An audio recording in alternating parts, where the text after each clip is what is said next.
We discussed back in the King of the Hill episode how Saved by the Bell went through some time paradox where the early episodes are the season-ending episodes and the final episodes are the first few episodes.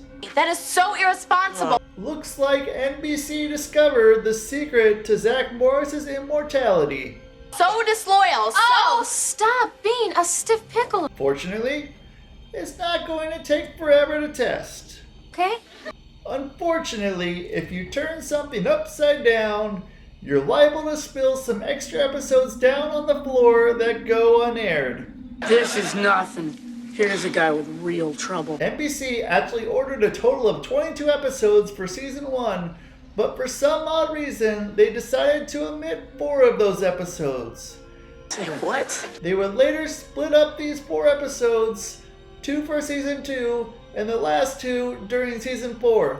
So at this moment, I'm treating these episodes of season 2 and later season 4 as just another out-of-season lost episode. I know. The cast in these episodes look younger and Max is still a part of the program. Well, there they are, and you are here, so let's take a look at the first of our What the Fuck episodes.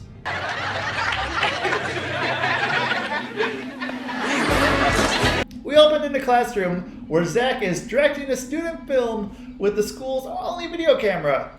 Jesse plays the school teacher because don't all teachers dress like education extras out of Little House on the Prairie? Now the alien creature will come through that door and suck out your brain. Zach, why can't he suck out your brain? Because someone already did. Slater serves as the cameraman, while all the other extras sit and look quite bored and uninterested.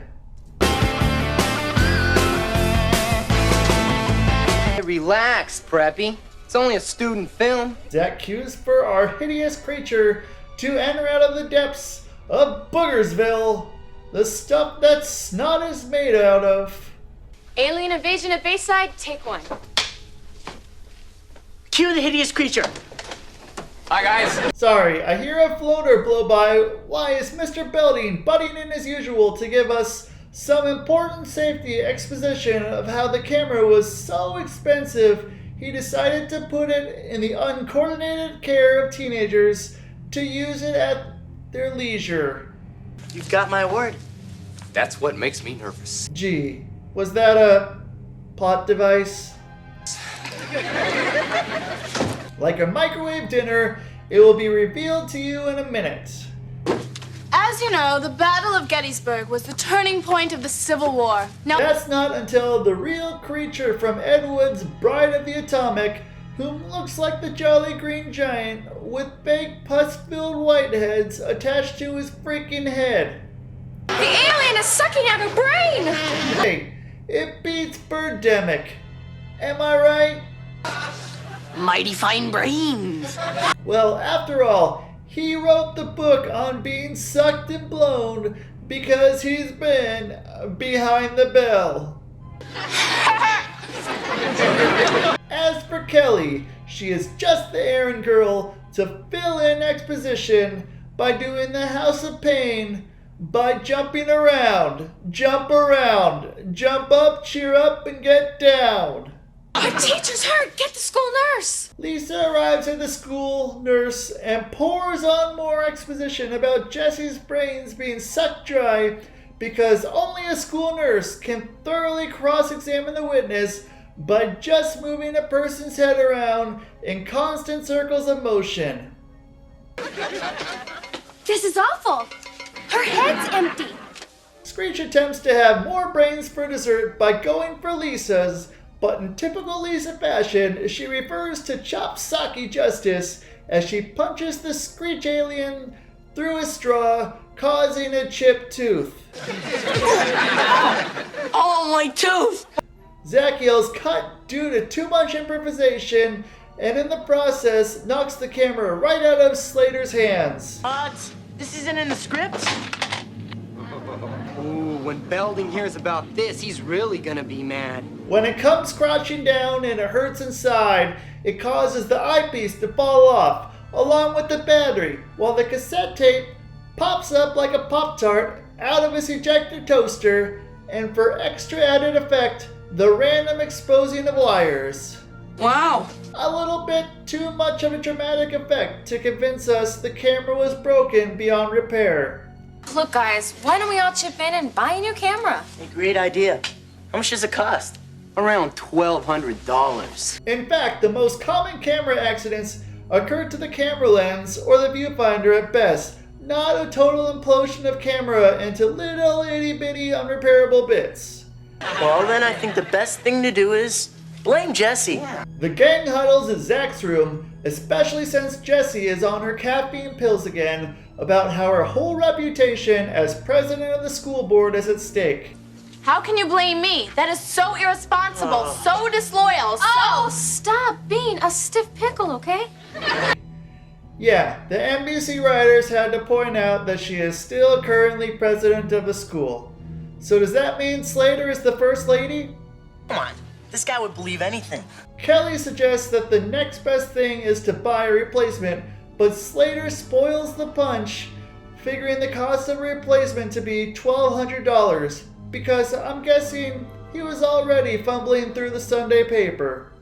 Screech, however, has been looking through the articles in the Weekly Babbler, which was really a spin-off of Weekly World News. Basically, it's a spin-off of the National Enquirer sold in stores to gullible souls filled with supposed paranormal and supernatural nonsense. You know, the ones that claim that Hitler, JFK, Elvis, Tupac are all alive somewhere, hanging out, having a musical powwow, despite the fact that Hitler would have been the world's oldest cadaver alive at 120 years old. Zach takes special notice at the ad in the paper that offers to pay $1,500 for one who can take the best picture of an alien. They're all simpatico to the idea of taking pictures of Screech as an alien.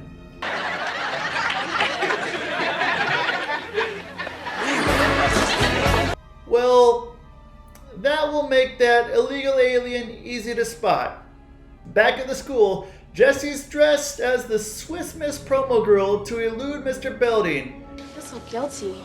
Oh, you shouldn't feel guilty, Jessie. You should feel stupid. Is she supposed to be Spanish, Mexican, or a Chi-Chi's restaurant waiter? Nah, her accent rings a familiar bell of just complete and utter bullshit. See? That does not excuse the fact that Mr. Belding is still harping on Jessie for the safety and return of the camera. What's going on? Golly, that's a good question. Zach, you want to answer for Hesse? Funny, it's been a week since the last scene, and Mr. Belding wants his property returned to him so he and Mrs. B can film their latest amateur skin flick, Rock You Like a Hurricane. Well, sir, we just finished our movie. Yeah. You heard of Batman? Well, Jessie played Bat Mamacita. Well, good. Then where is my camera? To buy time, Zach pulls out that store model fake camera out of his bag, and Jessie takes a siesta because even she can't believe she is getting paid for this hokey scheme that gets miraculously resolved in a week. I've got to hand it to you, Preppy. Funny, the scheme worked with no blowback, but it's not much of an episode, nor is it much fun if it were the end of it. Back at the Max, it's the return of more shadowy figures as a strange man comes looking to request an audience with Zach Morris. Looking for a Zach Morris? I'm a Zach Morris. Never reveals his true identity, but the gang all assume he is the one behind the newspaper ad. Did you take this picture? Actually, we all took it. Then I'd like to ask you a few questions, if you don't mind. Oh, you must be from the newspaper. He wants a one-on-one encounter with that mysterious Screech character and is willing to pay a generous reward of $10,000 for just a moment of his time. You know, close encounters like that are worth big money. We'd pay $10,000. Not at all. What do you want to tell me? Ah, greed! Most excellent choice of conflict. Zach, whatever you're thinking, just stop. We were lucky once. Look, all we have to do is convince this guy that Screech is an alien. Why would he believe that? Because he wants to. I mean, come on.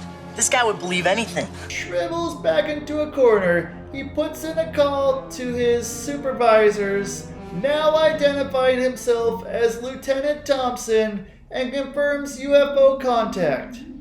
I don't like this. Who cares? Eagle 3, this is Lieutenant Thompson. We've made contact. Gentlemen, we have made contact with the X-Files.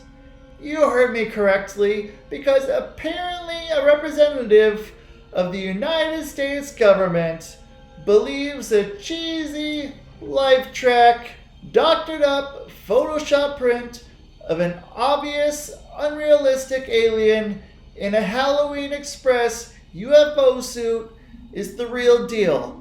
Wow. Here's my number. Call me anytime. All right. Boy, these NBC writers sure have faith in Uncle Sam. Back at school, Screech returns from the dentist with his tooth filled and can now pick up big bad, and I mean extremely bad, musical stock tracks. You're kidding. Come on.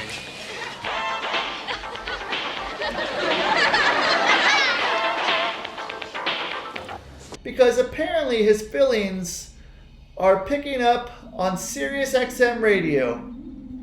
Hello, LA. Zach Morris, Slater, and Screech huddle and continue on with their plan to defraud Uncle Sam and become enemies of the state. As Screech drops off his doctor's note in Belding's office. For country eating, there's no beating Billy Joe Bob's house old possum.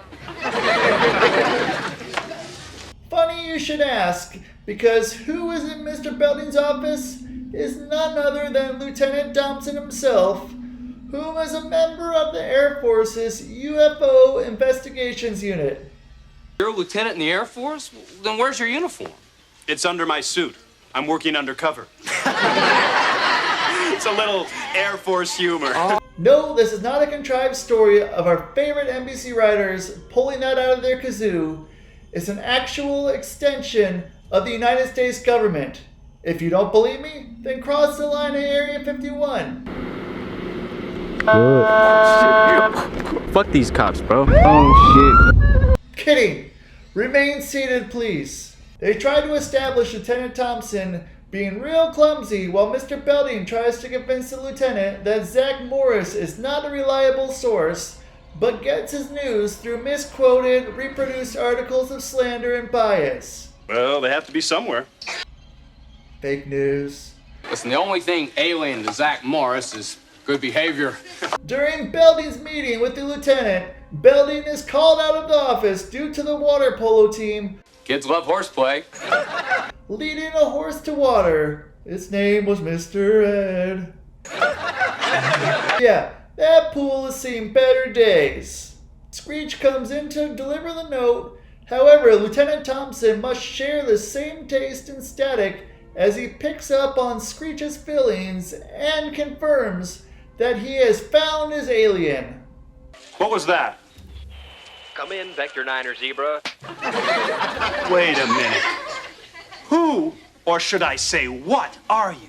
We return to the Max, where Max is totally willing to being an accessory to a crime, being the responsible lad that he is, as he helps the gang defraud a newspaper. He starts by filling in Screech with some magic trick tactics to further suck Lieutenant Thompson into their delusions of Screech being an alien. Well, the best illusions are created in the mind of the beholder. First, he teaches them to live long and quench your thirst with the Vulcan straw technique by drinking milk through your finger.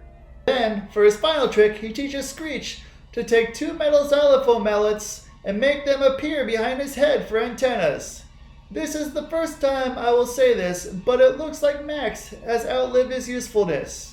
This is all great, Max, but we have to make this reporter believe that Screech is an alien. I guess it can show you that cheap, corny, tacky birthday party tricks can still serve a purpose to defraud a higher power of government. understand why an alien would choose to appear at a school. All out.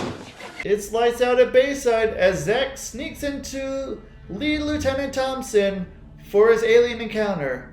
He wants to take English as a second language. Lame amusement, haunted house effects are used from blinking lights, smoke, and automatic lockers opening and closing on their own, and theme park scary music background tracks. Telekinesis, a sure sign of a close encounter. Screech appears as the alien, and although he's got Lieutenant Thompson taking the bait,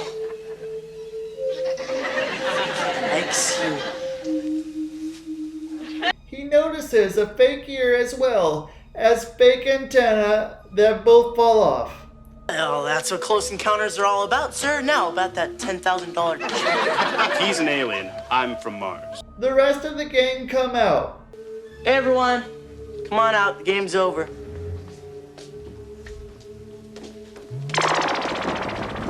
Screech initiates his backup trick and rips his face off to reveal the true humanoid subspecies Dustin Diamond really is. Not Screech. I'm Zorch. He really is an alien. This explains so much. And this has Lieutenant Thompson back on the fool's train because the lieutenant weak-minded lemming. This is truly an historic occasion. I mean, even when I thought it was real and sensed it was a prank, I really still sensed it was real. He therefore lays out his Grandmaster plans for dissection because that seems to be the writer's extent of knowledge in dealing with a UFO creature from sitcoms to E.T. Dissect! Rather than Screech telling his parents and framing the lieutenant for murder, he hides out at Zach's place and holds constant vigil. It might not be another day. I'm writing my will. Oh. He also wishes that someday Zach will meet with him in heaven to continue their Bert and Ernie thing. Hey, Screech. Really want me to go to heaven with you? Of course. You're my best friend. I really miss you. The next morning, Lieutenant Thompson is the center of all jokes when Mr. Belding can't stop laughing at this drivel of idiocy. Now let me get this straight, Lieutenant. You think Screech Powers is an alien? He's the most bizarre creature I've ever seen. Which has Belding doing the most sensible thing this episode and shows the lieutenant the exit door. Or are you just covering up? Aliens never travel alone, you know. Let me see those ears, mister. Let go! You know, maybe you should just leave. You're disrupting my school, and frankly, you're bugging me. Lieutenant Thompson won't get off the crazy train and demands that either Mr. Belding give up the Screech Alf or feel the wrath of Uncle Sam. Okay, Belding. You're messing with the federal government here. And Uncle Sam can get pretty crabby with a guy like you. In keeping up with their desperate times call for Desperate Measures series, Zach and Mr. Belding team up for a quick last-second rescue. You think this is going to work? Have I ever let you down, sir? I wish you hadn't said that. Lieutenant Thompson calls out to Screech to come out of the locker in full alien, but it's not until Lieutenant Thompson takes the bluff and a succession of lockers open to reveal the most hideous space zombies. What's going on? Extras who look jacked on caffeine pills and look like mutated Dustin Diamond clones. Is this a joke? Like you said, Lieutenant, aliens never travel alone. That's right. The Bayside student body all unites under their shared logic that if you take Screech, you gotta take everyone.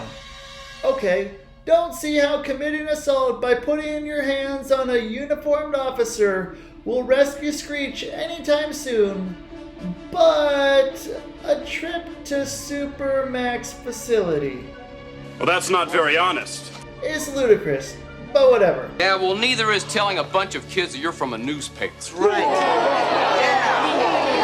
It's not like you seek legal counsel before laying out your worst laid plans, Belding. I'm I knew I should have listened to my mother and become a doctor. Never fear, we're almost done. This episode will no longer insult your intelligence any further. I guess we won't be seeing him for a while. Like that is coming out wipes out everything else about the Screech alien life form extras as completely pointless and irrelevant. Lieutenant Thompson then walks with a tail between his legs and walks off consumed by his own ego and idiocy, and we end with Mr. Belding and Zach Morris showing much rejoicing as their respect for each other grows through each final passing moment in hope that they can continue their new blossoming love, respect, and admiration for each other. I don't think so.